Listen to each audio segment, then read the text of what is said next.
barbell hip thrust is a fantastic glute building exercise that's also super lower back sparing. So oftentimes it can sub in certain places for other hinging movements like the Romanian deadlift or even like a traditional deadlift, depending on what your focus is at the time. Now, you should probably care about glute development because it is a cornerstone of performance and moving pain-free, though having more aesthetic glutes is always a clear asset.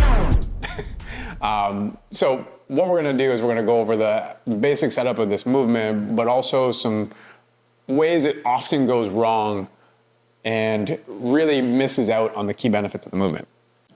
To set up hip thrusts, you're gonna need something to push into. So I'm gonna be using a bench, but you could also use something like a soft plyo box.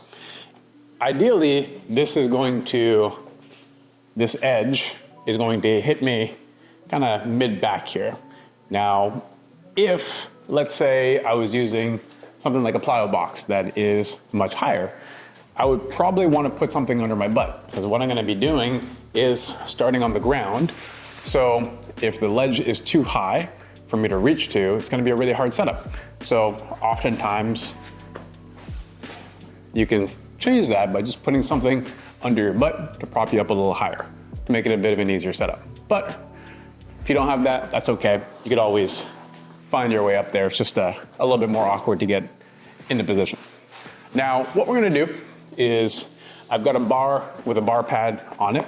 This saves our hips. So these squat bar pads are an option. You could always use something like this foam pad as well under the bar to help create some cushioning. Yeah.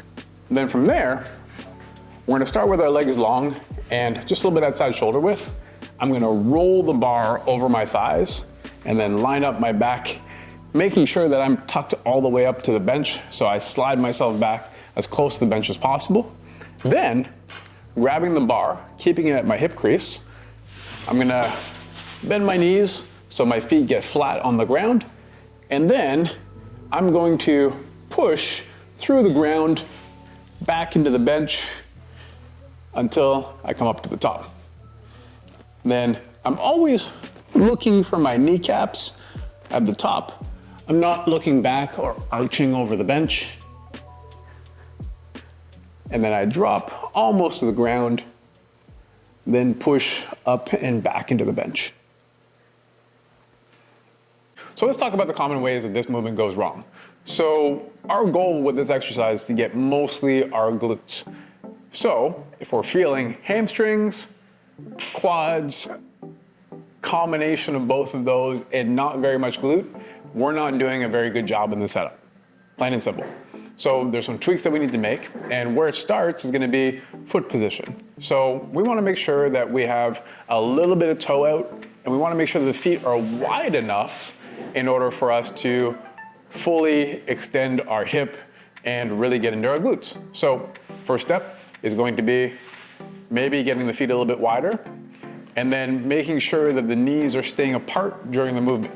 So when I've set this up, and if I've got that position, at the very top, I should feel, even without much weight on the bar, like I've got some tension in my glutes. If I don't, and I feel like I'm supported entirely through, let's say, my quads, I'd wanna make sure that my feet are wide enough, and I also wanna make sure that they're far enough away from me. So part number 2 is making sure that the foot ends up a little bit in front of the knee at the top of the position.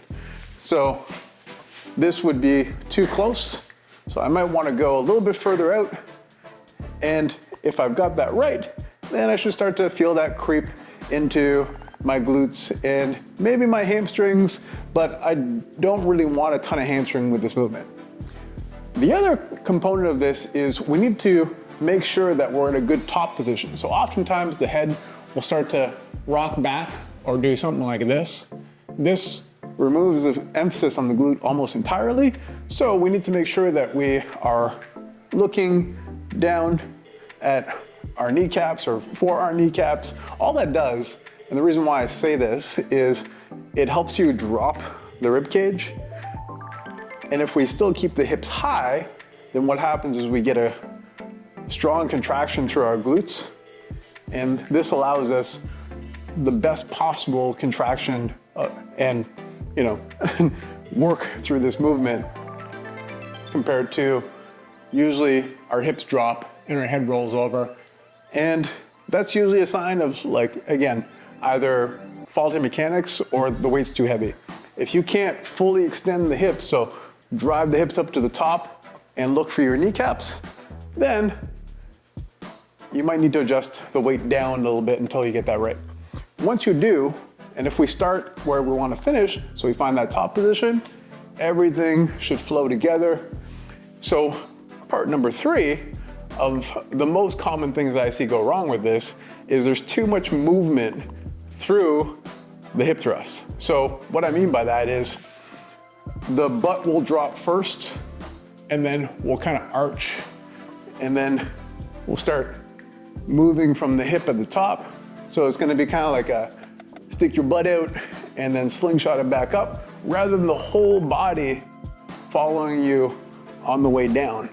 So we want to keep everything together. So we're thinking about everything from hip to head being one piece.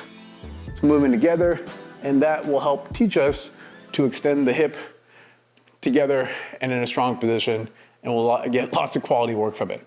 So those are 3 major things to watch out for. So make sure to check your feet, keep your knees out, make sure to find your top position where you feel it in the glutes. If not, check how far or how close your feet are, and then look for your kneecaps, and then make sure that the body moves as one unit. If we got those things, we should get some pumped glutes. All right, good luck. Bring it.